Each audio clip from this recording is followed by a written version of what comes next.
Hello and welcome back to the Pondering Papaya podcast. My name is Sam Cooper and we've got a special show for you today as we sat down with McLaren's former group marketing director, Henry Chilcott. Over the next 45 minutes, Henry would tell us what life inside the MTC was like and how the team went from being one of the least sponsored on the grid to today being one of the most marketable of them all. So enjoy the show.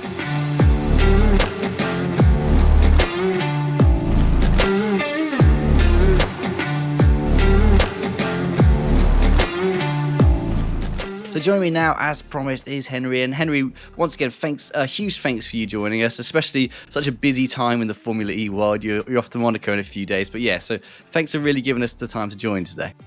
Real pleasure to be here. So we're going to dive straight in because I know you're a very busy man. Before we get to the McLaren, because obviously you had the role of group marketing director, but before we get there, let's sort of talk about how you got into that position, how you your career started. Let's go back right to the early days. Was a career in sport and sport marketing always something you wanted to do, or was it sort of something you sort of fell into, really? I mean, as ever with these things, a lot of luck, some hard work, and I find myself here in sport. I'd always wanted to, but that's not where I started. Well, it kind of is, actually. I started in sports marketing with the Champions League and McDonald's years ago, like 1998, I think. That ages me. But I was in the advertising industry for 18 odd years. Never really worked on a sports property in that time, much I would have loved to. But then later on, in an agency called Antidote, we worked on. We got a very close to the early stage development of what became Team Sky. So with Sir Dave Brailsford. So right there from the beginning, to help create the brand for Team Sky, design everything around it. And what was really interesting about that is Sir Dave Brailsford he's a phenomenal leader, but he's always quite self-deprecating. And he was saying, like, I don't know much about marketing and brand, but my instinct is it could be a marginal gain. So, his whole success through the aggregation of marginal gains. So he really embraced that and saw how if we got that right, we could enhance the performance of his team by creating powerful brand and culture within the organization. So that was just an opportunity that came through that world in my time in advertising. But that was ultimately, you can always join the dots up looking backwards. That's what propelled me into sport. And it was that story and what I did there that got me into McLaren. And then, of course, from McLaren, I joined Formula E. Yeah, I wanted to sort of dive into Team Sky a little bit. If our listeners don't know, they're obviously a very successful cycling team. Started in 2010, obviously went on to win multiple Tour de France's. Like you mentioned, Sir Dave Brailsford really behind it, and now is trying to do sort of similar with Manchester United, and Sir Jim Ratcliffe, who's also, of course, part owner of Mercedes. What was it like back then? Because obviously you're starting a team from scratch, and especially from your point of view, you're now trying to market an unknown entity. Like, how do you go about that? How do you approach potential sponsors saying, look, this is who we are, like, this is what we want to do, when you've got no history to rely on, really? Yeah, I mean, I think Sir Dave Brailsford is a helpful person to have there when you're starting from scratch. So he'd had extraordinary success in Team GB with the British Olympic cycling team. And of course, there are a number of track cyclists, the likes of Mark Cavendish, who moved over to road racing, UCI road racing. So having him there with such a clear vision and ambition for what we could do was a big part of it. Interestingly, how my worlds collide. He was massively influenced by McLaren. So you could argue that the originator of marginal gains theory was McLaren and Ron Dennis. And if you've been to that building or spent any time with them, you know that whole detail oriented, looking for 10th. I mean, it's a very motorsport view as well, but looking for opportunities absolutely everywhere. He was massively inspired by that. So he took that and then looked at the pro cycling peloton and just thought, no one's doing this. No one's doing this. And I guess the fact that he got as far as to see brand as a big driver of opportunity of driver performance, he looked at everything: psychology, sleeping patterns, obviously the training programs, nutrition, brand. He wanted, when they put their team kits on, to feel the jersey on, to feel like kind of superhuman. And he looked at the rest of the peloton and just thought, he described it as a screaming neon logo park. Yeah. and he wanted to create the first brand in pro cycling, and so having him there was a big part of it. But then it was about articulating his philosophy in a way that we could then take to partners. So we created a concept called the line, which was about the fine line between winning and losing, the whole kind of concept of marginal gains theory. And that then became not only a philosophy for the team, but it also became a graphic that is maintained to this day. I'm delighted to see, even with Team Ineos now, the line that you see down the spine of the riders is that original kind of concept. So, so yeah, it's a privilege to be there at the beginning of a creation of such a what ended up being such an iconic and successful team. But very different to what I then experienced in my next step, which is a team which has incredible storied history. Yeah, I mean, let's get on to that. Obviously, you joined in May 2017 as Group Marketing Director. Before we get to the actual job, how did the job offer come up, or the opportunity? When did you first hear about it, or sort of what was that process like? I was called. It was clear blue sky. I was called up about it. I was actually consulting at the time, which is kind of code for trying to find work wherever I can. And because I was taking some time out of the advertising industry, and I got called about it, and I thought it sounds really exciting, but good luck. Like I'm sure I'm not going to have a shot at it. But then the conversation started. They started in the summer of 2016, and I started working my way through the process. And actually, interestingly, the final stage of the interview, this was at the time when Zak was coming in and Ron Dennis obviously was on the way out. And my last interview was actually meant to be with Ron Dennis. And then, of course, everything stopped. And I think people were more interested in their future careers than bringing new people in. So it then went on kind of a hiatus. And I thought, what a shame, but these things happen. And then it wasn't until the following March that the trail was picked up again. And John Allett, who was the CMO at the time, got back in touch. So yeah, it came out of a clear blue sky. It was an opportunity someone approached before, and the rest is history.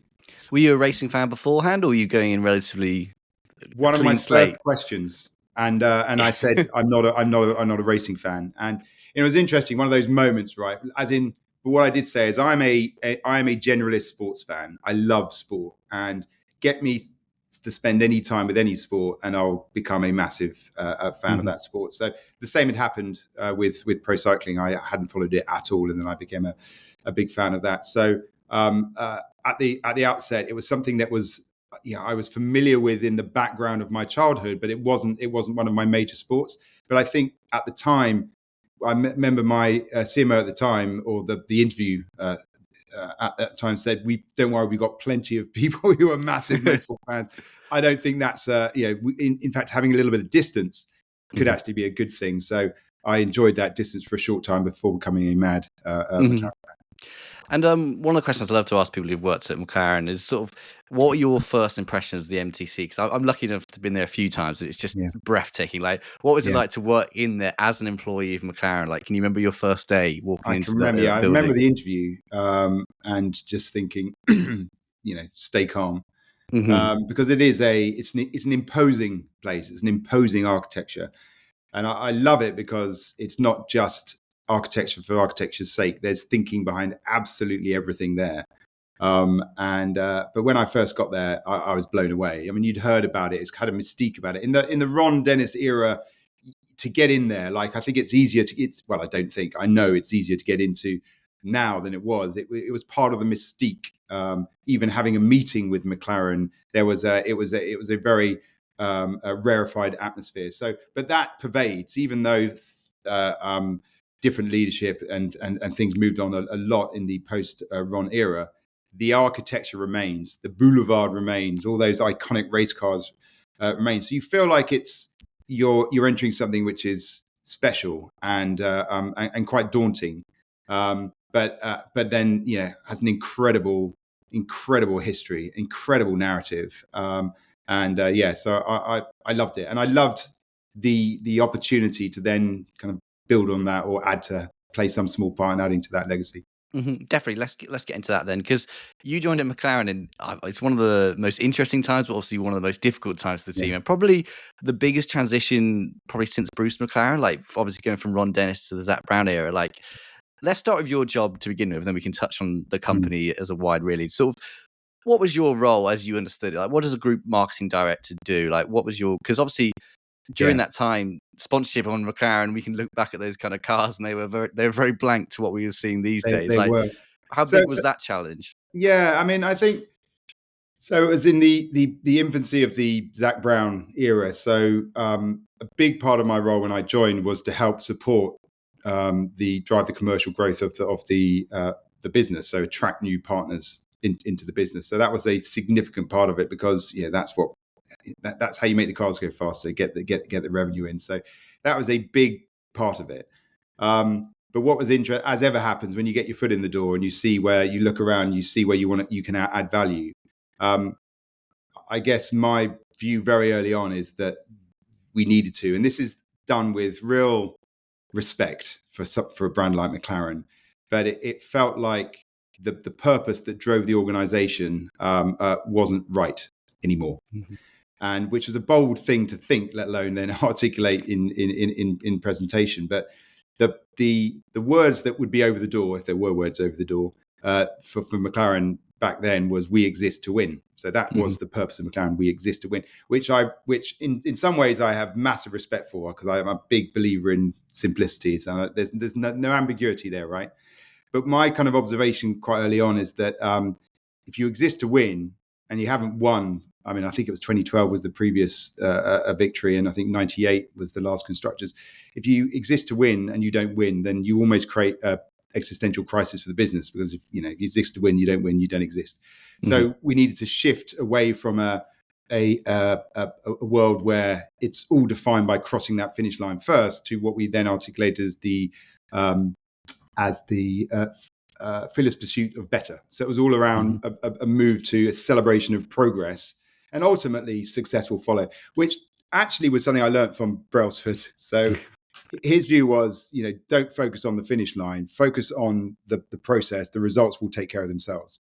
So then when I came to McLaren, it was focusing all about the result, and it felt, well, that's quite interesting, and was probably incredibly powerful for an era, but was actually quite challenging, I think, for the organization in a period where, I mean, in 2017, I mean, we finished 9th out of 10, which is very hard for an organization and a brand like McLaren to kind of reconcile. So that shift was really important. And I think a big part of my role, therefore, was to reposition the brand for the Zak Brown era and take it to kind of embody that new vision of what a sports brand in Formula One could be, and move forward from an incredibly successful era, let's call it the Ron Dennis era, but an era which was quite cold, Teutonic, grey, and bring papaya, colour, life, energy back. And also bring the spirit of Bruce McLaren back, because interestingly, he hadn't been spoken about for quite a while in that intervening period. And a lot of the, again, this is me coming from a kind of marketing and brand point of view, but when you go to a brand like McLaren, it's like you open up this treasure chest and you see this incredible history. There are literally warehouses with Senna's kind of race suits and these incredible cars on the boulevard, MP44s, and you name it. It's unbelievable. So you feel a massive responsibility, but how can we draw on that history but present it in a way which is going to help light up a more successful future? So that was a big part of the role.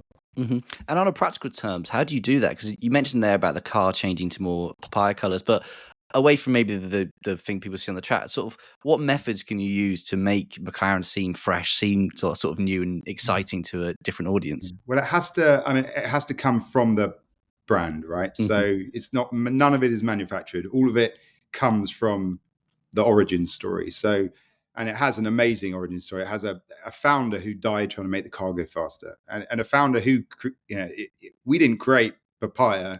Bruce McLaren created papaya in a time when it was black and white on TVs, but he worked out that it would stand out the best. So it was about finding out the stories, looking at the history of the brand, and identifying a narrative that connected the origin story with where we were today.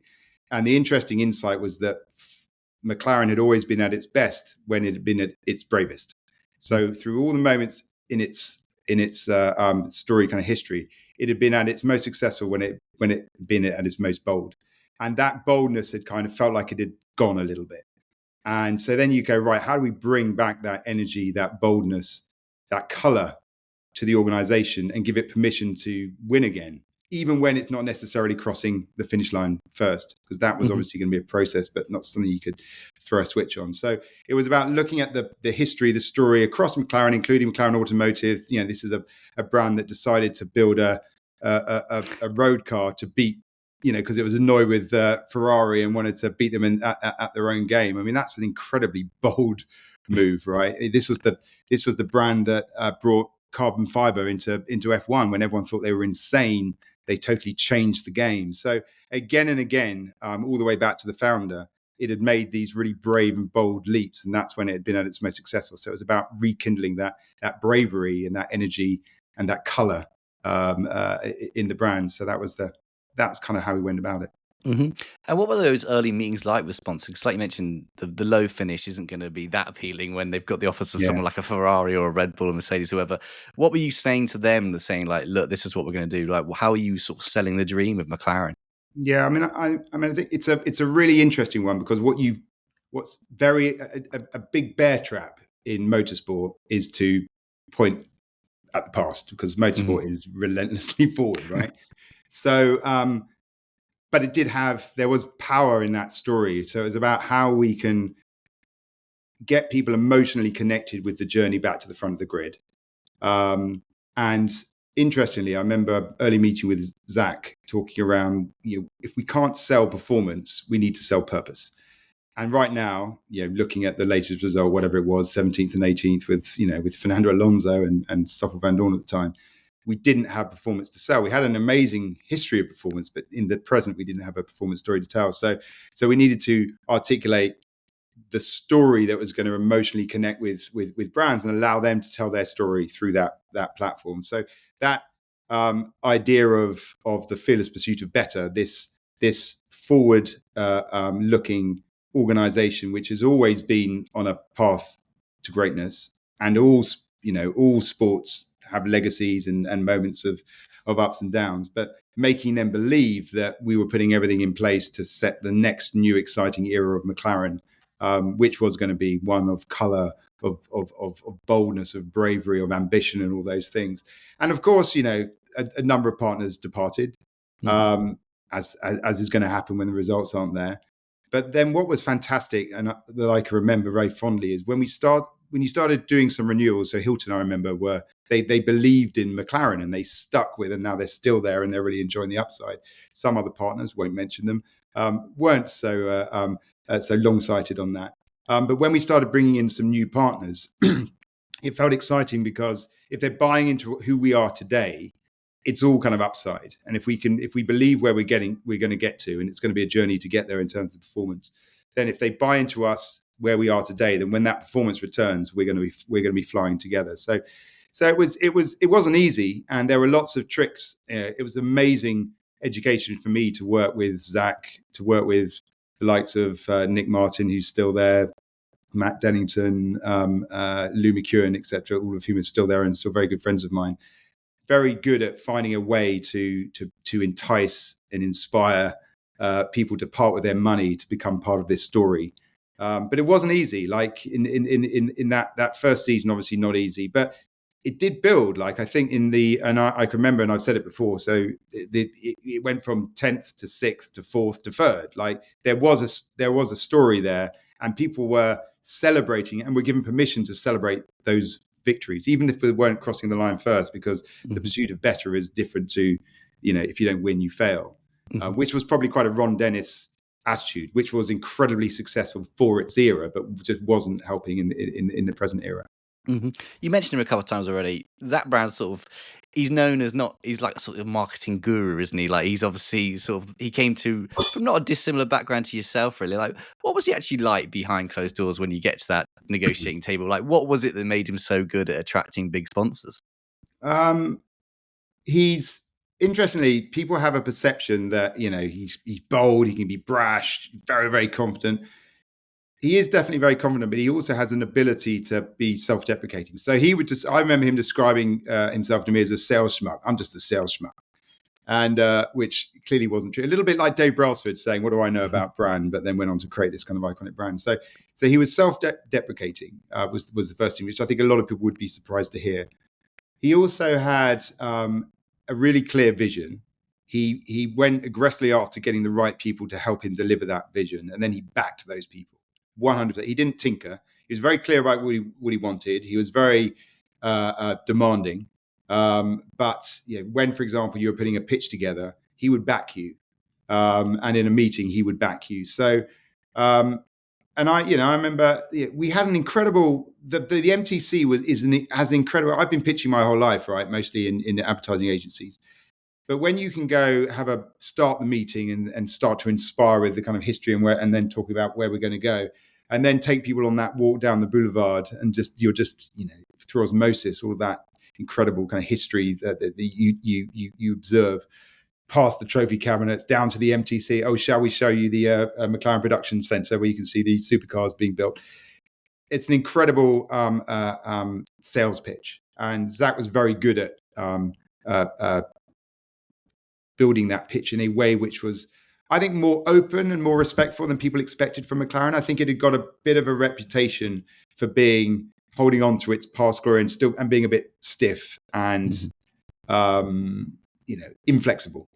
Mm-hmm. Whereas Zak was very clear, I want to be the most entrepreneurial, flexible partner to our sponsors. I want to be F1, the championship's favorite team. So he was very clear on that. And when we sat down with partners, it wasn't about here's our rights, list of rights, and here's how much it's going to cost you. It was exactly what I used to do in my time in advertising, which is I want to understand your brand and commercial challenges, and then we're going to work out together how we can harness this platform in all its glory and variation to drive kind of positive impact. So there were, and I'm not sure everyone was doing that. So I think people were going, well, this feels different.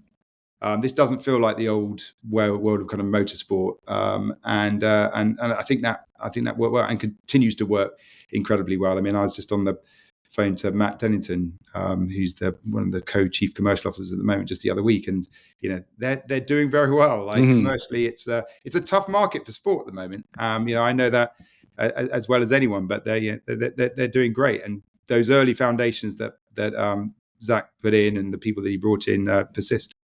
Yeah, I can vouch that. I get an email from their marketing team every day saying a new sponsor's arrived and stuff like that. But you mentioned how the MTC was a secret weapon. Also, Zak was a bit of a secret weapon. Obviously, a couple of years into your stint there, would you say you get two drivers who are very good secret weapons? I'm talking about Lando Norris and Carlos Sainz, because you get two drivers who are very personal, aren't they? They're very not tech savvy, but they're very switched in particular Lando's case. How crucial is a driver or two drivers to promoting a brand as well? Massive. So in my first year, Fernando Alonso, like iconic, but a certain type of racer in a team that just wasn't giving him anything near the car he needed. And Stoffel Van Dorn, loved Stoffel, but he was, in a bad car opposite this great champion. So it was tough for him. When we got to the place where Lando was there and Carlos, it was an alchemy. The two of them coming together was it was perfect. And what was great about it is everyone forgets how young Carlos is, right? Like he was brought in and suddenly he was the senior driver, and he is a gentleman. He's fierce and ferocious as you need to be as a driver, but he's very thoughtful, and he stepped up into that role, that leadership role. It looked effortless, and he put his arm around Lando. And what happened is very rare in motorsport, and I don't know even if it happens, whether it can last that long, but they both made each other better. Carlos made Lando better. Lando made Carlos better. They got on incredibly well. They had very different characters, but they clearly made each other better. And then from a marketing point of view, the chemistry that you saw, the friendship that you saw, it was all real. I was fortunate enough to make a whole bunch of different pieces of content with the both of them, season launch films and the like. And they were just great fun. They were very relaxed together, and it was it was definitely a golden period. I remember when talking to Zak around Danny Ricciardo coming in, and it was a big moment, right? Whether what's going to happen. You've got Carlos going to Ferrari, and Danny coming in, and interestingly, like Danny Ricciardo is an exceptional driver, clearly, but it didn't work. And it's fascinating how, for me, I'm fascinated about how brand thinking can help shape culture, can help shape performance, and I spend a lot of time working with Lando and his team on to better understand him in order to help us create the best environment for him to thrive. And what drove that, and again, it probably comes a little bit back to the Dave Brailsford experience I had kind of early on. But if you looking at the data, looking at McLaren, historically, it hadn't had a good performance with rookie drivers. So other than a young man called Lewis, their performance with rookie drivers, it hadn't been good. It hadn't worked out. People like Magnussen, etc. Even Checo Perez, of course, was there for a short period as well. So it was like, right, we've got this kid who's coming, who clearly has prolific talent. How can we make sure that we are creating the best possible environment for him to be as successful as he can be? So that was a really interesting and incredible experience for me. Incredible privilege for me to spend time with his family, his mum and dad, his grandparents, Mark Berryman and Fraser Schreeder, his management team from ADD.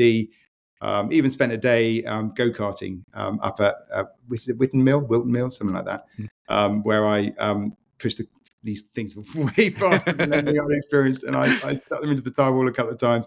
I think I might have bent one of the chassis at one point. But it was an amazing experience to get to understand him, and then working with Andrea Stella at the time, and to help create a framework to help everyone who works in orbit around Lando bring the best to him and create the best environment for him, and make sure that he stays grounded and has got the space he needs to succeed. So not crowding him too much with the commercial obligations on race, all that kind of stuff. So that was a real privilege and a really interesting area as well, because I think if you get it right, brand, culture, values, all those things can and will drive performance.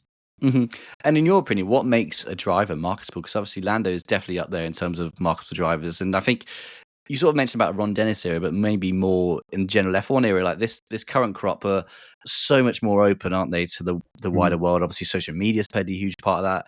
In your mind, what makes a marketable driver other than the guy that finishes first most weekends? I think access is key, and some drivers want to give that access. Some don't, and at the sharp end of the grid, you can see how that kind of plays out. And that's fine, because there's no obligation, right? Well, there is an obligation to sponsors to play nice and show up and engage and tell all the stuff that we know that is expected of drivers. But in terms of fan base, it's up to the drivers how much of themselves they give. But it's also a factor of whether they're the things that they engage in beyond the track, whether they can use those as a bridge to engagement with broader tribes of fans. So where Lando has succeeded massively is his genuine passions, whether it be around fashion, whether it be around esports, have become just new additional bridges to bring new fans in. So I think a lot of it comes down to it's like there are some movie stars that just engage better than others. They might be exception. One of them you could have a list of them which are all exceptionally good movie stars, but some of them just have incredible followings, and it's because they work harder to build these connections, or they create things in their lives that indulge the passions of an ever broader kind of fan base. So it's fascinating looking at Formula One and the drivers in it, and how some of them I think are just enjoying riding the wave of the general popularity, and some of them are absolute drivers of that popularity. And I think Lando sits in that category. In terms of, you mentioned the current job. I wanted to pick your brains on a particular marketing incident that happened earlier this year. Like, obviously, it's not related to McLaren, but I'm sure you have an opinion on it. We had a team come out called Visa Cash App RB, and obviously they received a lot of criticism at the time for basically being called that. I'm not so much interested in your view on that, but I just wanted to ask you, do you ever get like crazy requests from sponsors or something like that, or sort of renaming the team, or did you get something completely mad? Yeah, I mean, put it this way: like if the check was big enough, Zach would have gone, right. You gotta go make this work.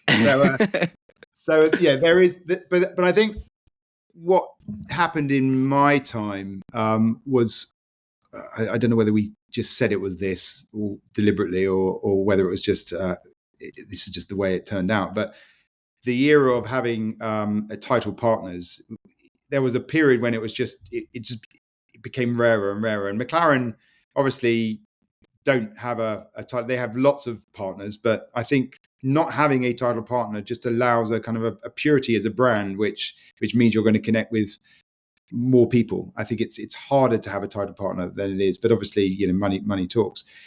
And if you've got a title partner, it'd be great if it flowed. And the one that you just mentioned, it's the best will in the world. I mean, I'd love to have been in those conversations, because with the best will in the world, no one's ever going to refer to it as that. So therefore, what you're left with is the branding on the car, which isn't, really delivering what you want from title partnership. You want that. You want to have a name that flows ideally from the commentary booth, so that it's heard a lot.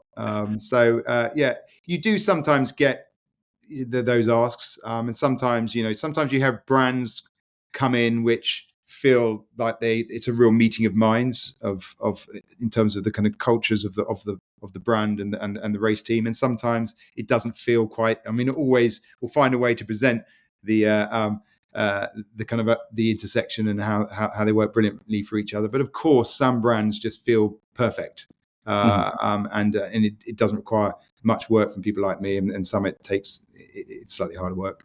Yeah, and I suppose Monster obviously being a new partner of McLaren, that seems like a perfect fit for everyone, doesn't it?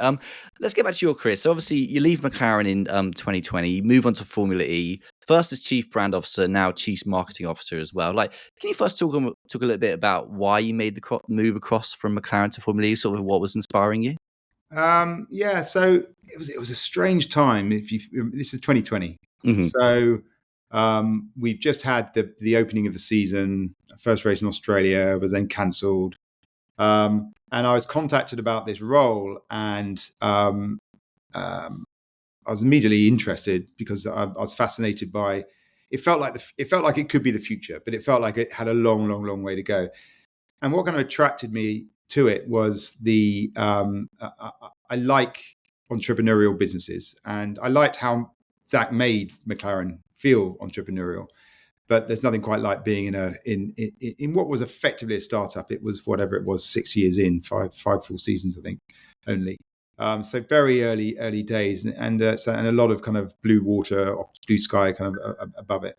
So I was excited by that, and then obviously got talking to the CEO at the time, and it was just left to kind of mull on it. And then you have, as ever with these things, there's always a degree of should you go for it? Shouldn't you? Could it be an opportunity for me to extend my understanding beyond a team into a championship, which I hadn't done before? And that was probably one of the main things. It felt like a bigger canvas. And boy, was it! The interesting thing for me, which I totally underestimated, was the stakeholder group. So in McLaren, obviously you've got your sponsors, your partners, and yes, the FIA and F1, but it's broadly you're looking after those and you're looking after the brand. Whereas in Formula E, of course, it's teams, it's manufacturers, it's partners, it's host cities, local, regional, national governments, the FIA, title partners. It was a far broader stakeholder group, which was challenging. But also, you get to work with these incredible manufacturers. And then a great moment personally for me was when McLaren obviously joined the championship, which was obviously a big passion for me to try and do my bit to try and make happen. But having them come across was a kind of personally felt like a bit of vindication, because There was a lot. There was a lot we were working on to get us to where we wanted to get to, and I think we're still on the journey. But I think we've made big strides over the last 3 years. But it was a to go back to your original question, it was a tough decision. And I'd be lying if I didn't kind of look over my shoulder a little bit after I made it. And put it this way: if you could make a leaving card or a video, as it was, that could make you consider actually not leaving at the 11th hour, then McLaren did a very good job of that with my leaving. I'll maybe share that with you another day. But great organisation, great people, and they, the people there remain very good friends of mine that I stay in touch with. So so it's just the next chapter for me. And just briefly, because I know we're sort of running over time. What is it that you've got your Formula E? We talked about your storylines or sort of your narrative of McLaren. Like, what would you say are those for Formula E now? Like, what's the main message you want to get across in your marketing campaigns, but also sort of what the sport's doing? Yeah. So if I talk about the sport in its totality, the kind of purpose is, we call it accelerating sustainable human progress. So interestingly, coming from F1, where it was certainly in the time I was there, and they've made good leaps forward on sustainability, but it was kind of performance at any cost. And there are some incredible stories I used to tell of the pursuit of that performance and what lengths these teams would go to shave hundreds of a lap time, thousands of a lap time. Whereas Formula E was born to be, the way I articulate it, is show that high performance and sustainability can powerfully coexist without compromise.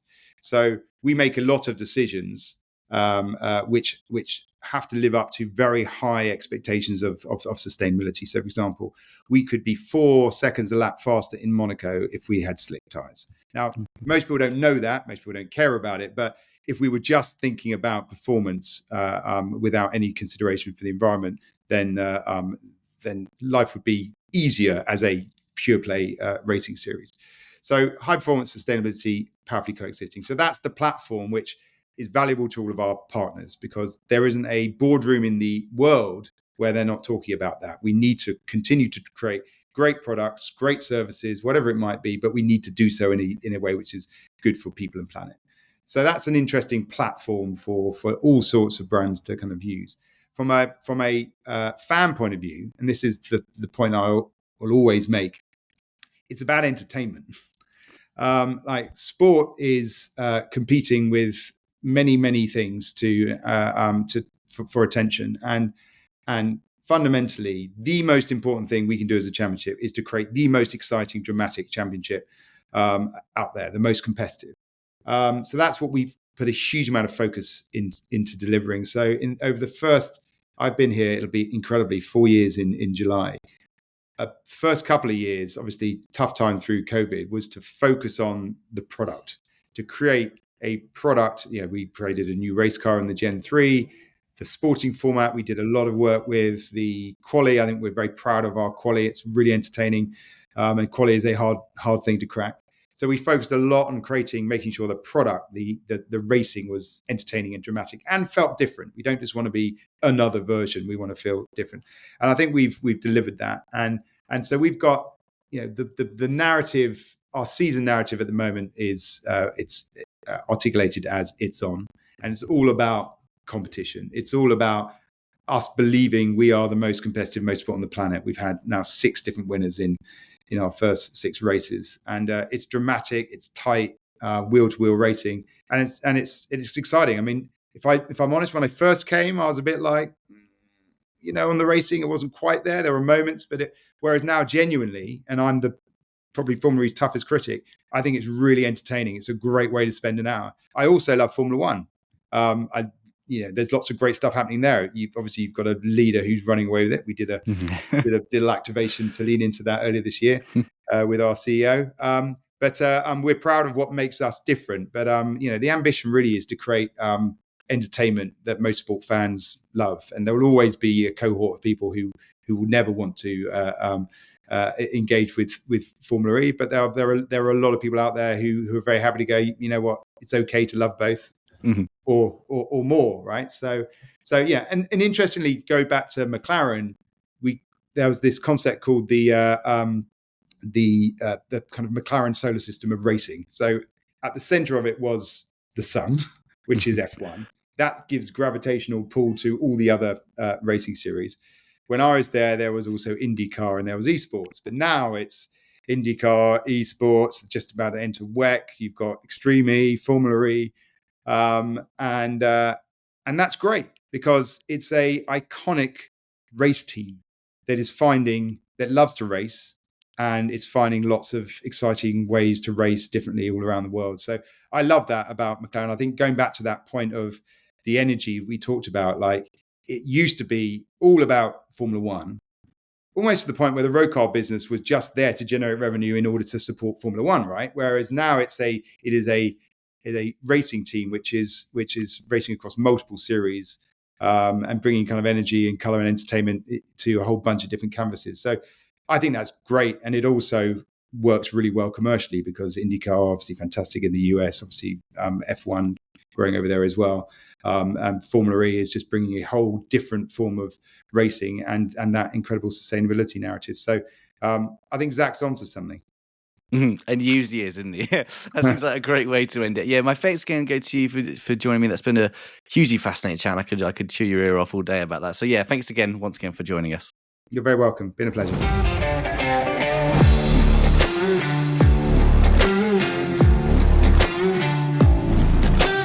My thanks again go to Henry for what I'm sure you'll agree was a fascinating insight into the marketing world of McLaren. We'll be back next week with a preview of the Miami Grand Prix, but in the meantime, make sure you subscribe so you never miss a release. You can also follow us on socials at Pondering Papaya, as well as email the show inbox@ponderingpapaya.com. But in the meantime, thanks for listening and we'll see you next week.